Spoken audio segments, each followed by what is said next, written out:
इस वीडियो के अंत तक आप जानेंगे इस पाठ से संबंधित संपूर्ण जानकारी।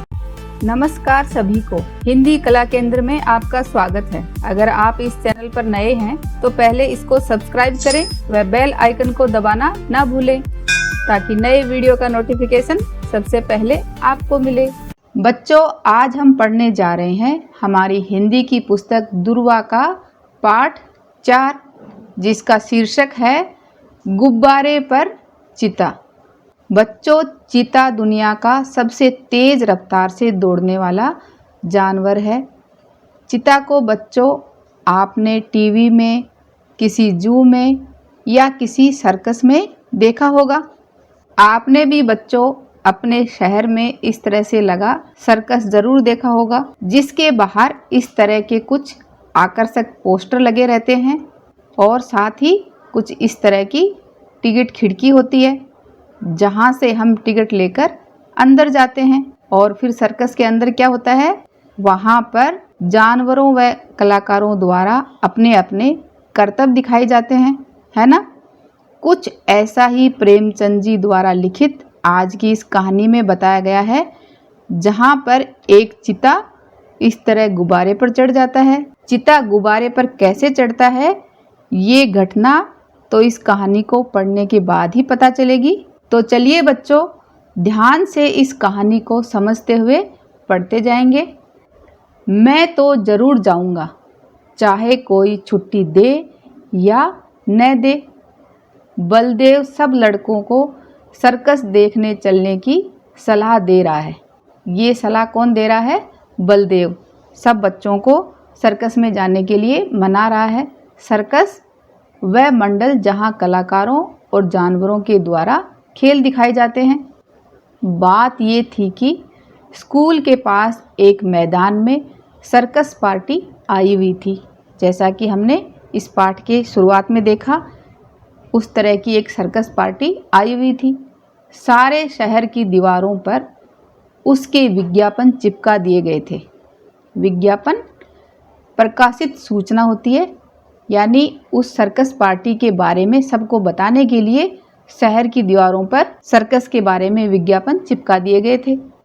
विज्ञापन में तरह तरह के जंगली जानवर अजीब अजीब काम करते दिखाए गए थे। शहर की दीवारों पर जो विज्ञापन लगाए गए थे, उनमें जंगली जानवर अजीब अजीब काम करते हुए दिखाए गए थे। उनको देखकर लड़के तमाशा देखने के लिए ललचा रहे थे। तमाशा यानी उन मनोरंजक दृश्यों को देखने के लिए बच्चे ललचा रहे थे। बच्चों का बहुत ज़्यादा मन कर रहा था। पहला तमाशा रात को शुरू होने वाला था, मगर हेडमास्टर साहब ने लड़कों को वहां जाने की मनाही कर दी थी। इश्तिहार बड़ा आकर्षक था।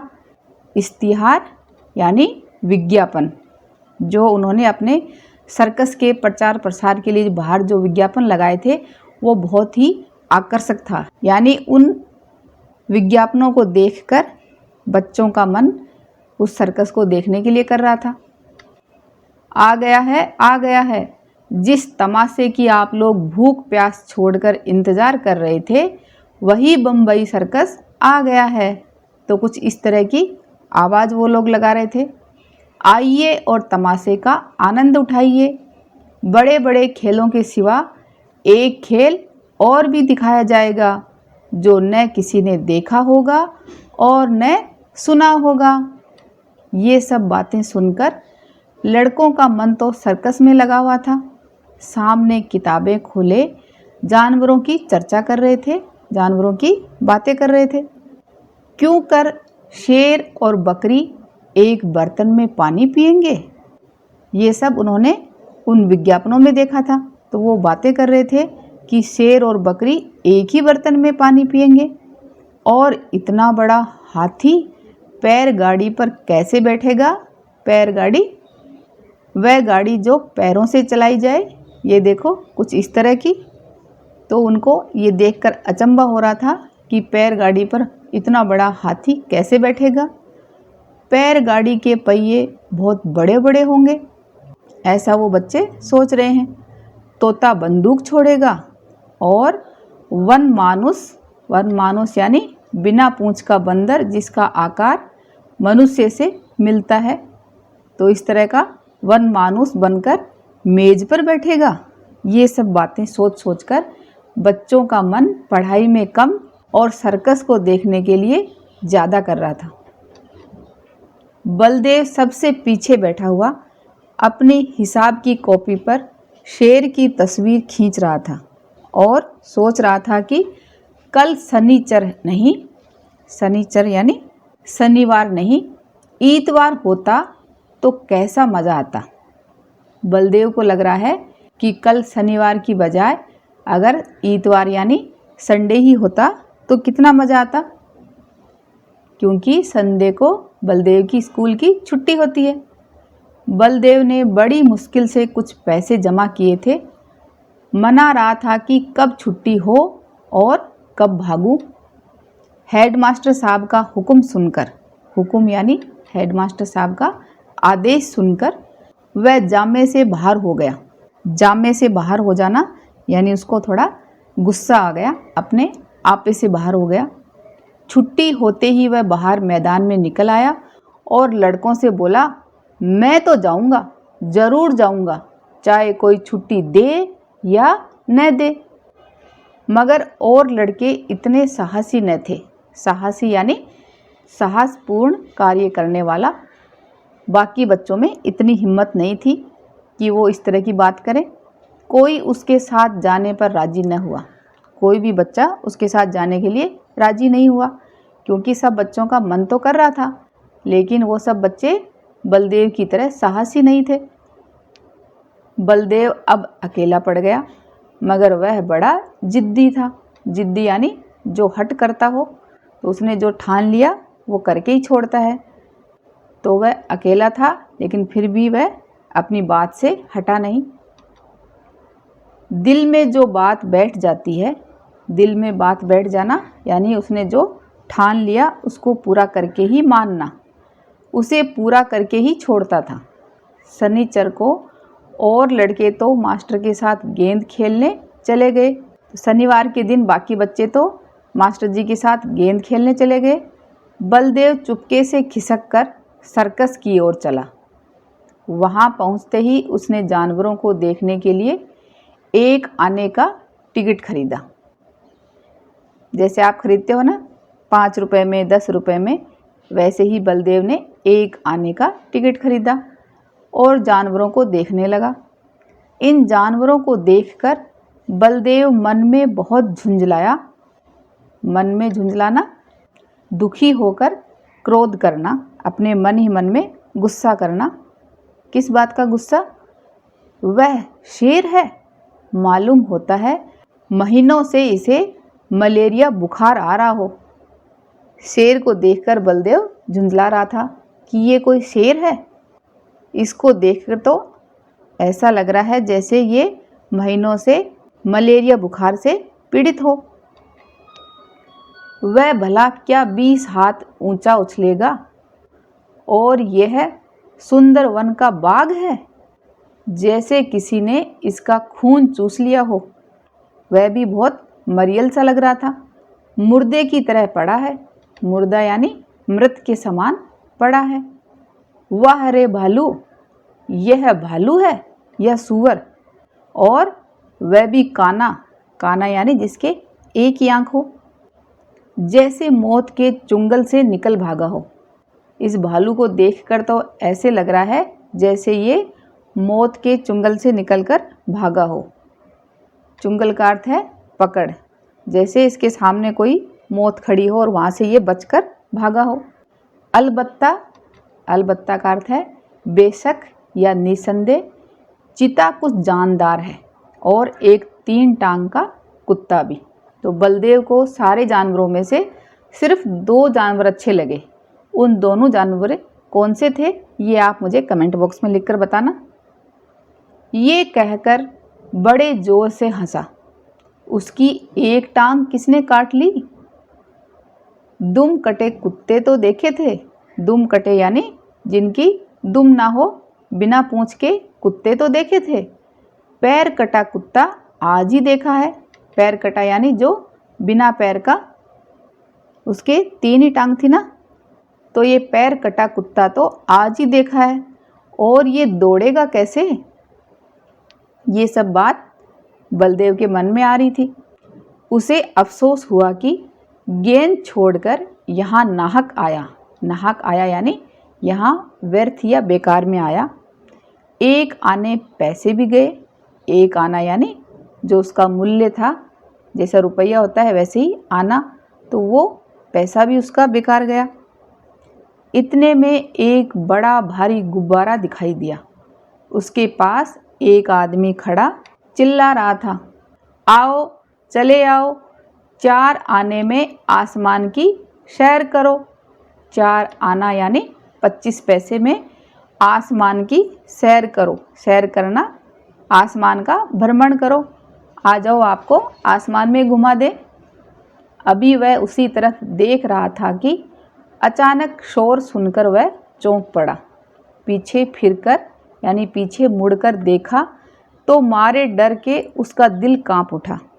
दिल कांप उठने का अर्थ है डर जाना, बहुत ज़्यादा वह डर गया। वही चीता न जाने किस तरह पिंजरे से निकलकर उसी की तरफ दौड़ा चला आ रहा था। सर्कस में जो चीता था, जो पिंजरे में बैठा था, वह पता नहीं कैसे पिंजरे से बाहर निकल आया और वह बलदेव की तरफ ही दौड़ता हुआ चला आ रहा था। बलदेव जान लेकर भागा। बलदेव डर के मारे वहाँ से जोर से भागा। इतने में एक और तमाशा हुआ। इधर से चीता गुब्बारे की तरफ दौड़ा। जो आदमी गुब्बारे की रस्सी पकड़े हुए था, वह चीते को अपनी तरफ आता देखकर बेतहासा भागा। बेतहासा का अर्थ है बिना सोचे समझे भागा। बलदेव को और कुछ न सूझा तो वह झट से गुब्बारे पर चढ़ गया। उसी समय जो एक बड़ा सा गुब्बारा आ रहा था, वह उसी के ऊपर चढ़ गया। चीता भी शायद उसे पकड़ने के लिए कूद कर गुब्बारे पर जा पहुंचा। गुब्बारे की रस्सी छोड़कर तो वह आदमी पहले ही भाग गया था। जो आदमी गुब्बारे को लिए घूम रहा था ना, वह चीता को देखकर उसकी रस्सी तो पहले ही छोड़ चुका था। वह गुब्बारा उड़ने के लिए बिल्कुल तैयार था। रस्सी छूटते ही वह ऊपर उठा। बलदेव और चीता दोनों ऊपर उठ गए। बात की बात में गुब्बारा ताड़ के बराबर जा पहुंचा। बात की बात में यानी पलक झपकते ही थोड़ी ही देर में गुब्बारा ताड़ के बराबर जा पहुंचा। ये देखो, ये इस तरह ताड़ का वृक्ष होता है, तो इतनी ऊंचाई पर वह गुब्बारा तुरंत पहुंच गया। और गुब्बारे के ऊपर कौन बैठा था? बलदेव और चीता। बलदेव ने एक बार नीचे देखा तो लोग चिल्ला चिल्लाकर उसे बचने के उपाय बतलाने लगे, मगर बलदेव के तो होश उड़े हुए थे। होश उड़ जाना जिसका अर्थ है बहुत डर जाना। लेकिन बलदेव तो जैसे जैसे ऊपर उठता जा रहा था, वैसे वैसे उसके होश उड़े हुए थे। साथ ही उसके सामने चीता भी खड़ा था। उसकी समझ में कोई बात ना आई। ज्यों-ज्यों गुब्बारा ऊपर उठता जाता था, चीते की जान निकली जाती थी, क्योंकि चीते को भी डर लग रहा था। वह भी बहुत ऊंचाई पर जा रहा था। उसकी समझ में न आता था कि कौन मुझे आसमान की ओर लिए जाता है। वह चाहता तो बड़ी आसानी से बलदेव को चट कर जाता। चट कर जाना का अर्थ है खा जाना, तो वह बड़ी आसानी से बलदेव को खा सकता था, क्योंकि वह उसके सामने ही खड़ा था। मगर उसे अपनी ही जान की फिक्र पड़ी हुई थी। लेकिन चीते को भी तो अपनी जान की लगी हुई थी ना। फिक्र यानी चिंता। सारा चित्तापन भूल गया था। चित्तापन यानी जो उसमें चीते की खूबियाँ थी कि चीता एक छोटे से बच्चे को तो आराम से खा सकता है, तो वह सब वह भूल गया। आखिर वह इतना डरा कि उसके हाथ पांव फूल गए और वह फिसलकर उल्टा नीचे गिरा। जमीन पर गिरते ही उसकी हड्डी पसली चूर चूर हो गई। हड्डी पसली चूर चूर हो जाने का अर्थ है कि उसकी जो भी बोन्स या रिब थी वो सब टूट गई, यानी बहुत ज़्यादा उसको चोट आई। अब तक तो बलदेव को चीते का डर था। अब ये फिक्र हुई कि गुब्बारा मुझे कहाँ लिए जाता है, अब चीता तो नीचे आ गया, लेकिन अब गुब्बारे पर कौन बैठा था? बलदेव। तो अब बलदेव के सामने चीते का डर तो नहीं था, लेकिन अब उसे डर लग रहा था कि वह कहाँ जाएगा। वह एक बार घंटा घर की मीनार पर चढ़ा था। बलदेव एक बार घंटा घर, ये इस तरह का आपने भी अपने शहर में देखा होगा, ऊंची मीनार जिस पर बड़ी घड़ी लगी होती है, तो उस पर वह चढ़ा था। तब उसने देखा कि ऊपर से उसे नीचे के आदमी खिलौने से और घरौंदों से लगते थे। घरौंदे से यानी मिट्टी का जो छोटा घर होता है, बहुत छोटे छोटे ऐसे लगते थे, मगर इस वक्त वह उससे कई गुना ऊंचा था। लेकिन इस समय तो बलदेव इस मीनार से भी बहुत ऊंचा था, तो वहाँ से तो उसे और भी ज़्यादा तेज़ डर लग रहा था। एकाएक यानी अचानक उसे एक बात याद आ गई। उसने किसी किताब में पढ़ा था कि गुब्बारे का मुंह खोल देने से गैस निकल जाती है। गुब्बारे के अंदर क्या भरी होती है? गैस ही तो भरी होती है ना।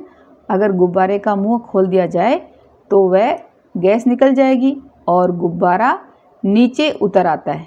मगर उसे ये न मालूम था कि मुंह बहुत धीरे धीरे खोलना चाहिए, कि गुब्बारे का मुंह धीरे धीरे खोलोगे तो धीरे धीरे गैस बाहर आएगी और गुब्बारा धीरे धीरे ही नीचे आएगा। लेकिन उसने क्या किया? उसने एकदम उसका मुंह खोल दिया और गुब्बारा बड़े ज़ोर से गिरने लगा। जब वह ज़मीन से थोड़ी ऊंचाई पर आ गया तो उसने नीचे की तरफ देखा। दरिया बह रहा था। दरिया यानी एक पानी की नदी बह रही थी। फिर तो वह रस्सी छोड़कर दरिया में कूद पड़ा। बहते पानी को देखकर वह उस दरिया में कूद पड़ा और तैर कर निकल आया। तो इस तरह बलदेव की जान बची। तो बच्चों, कैसी लगी आज की ये कहानी, जिसको लिखा मुंशी प्रेमचंद जी ने। इस कहानी में कुछ इस तरह के कठिन शब्द हैं जो आपकी पुस्तक में दिए गए हैं। इनको आप लिखकर याद कर सकते हो। जैसे नाहक का अर्थ है बेकार में, दरिया नदी, जानदार ताकतवर, सलाह मशवरा या राय लेना, आकर्षक दूसरों का ध्यान अपनी ओर खींचने वाला। आकर्षक वहाँ पर क्या लगे थे? इश्तिहार। जामा कपड़ा। तमाशा का अर्थ है मनोरंजन। इश्तिहार का अर्थ है विज्ञापन। बेतहाशा तेजी से या बिना इधर उधर देखे। फिक्र चिंता। दुर्दशा बुरी हालत। हिसाब गणित। अब इस पाठ के अभ्यास प्रश्नों को इसके भाग 2 में करेंगे। अगर हमारे वीडियो बन ही रहे हैं आपके फेवरेट, तो फिर क्यों ना करें इनको लाइक, सब्सक्राइब और रिकमेंड। हमें और बेहतर बनाने के लिए आप कर सकते हैं कमेंट। धन्यवाद।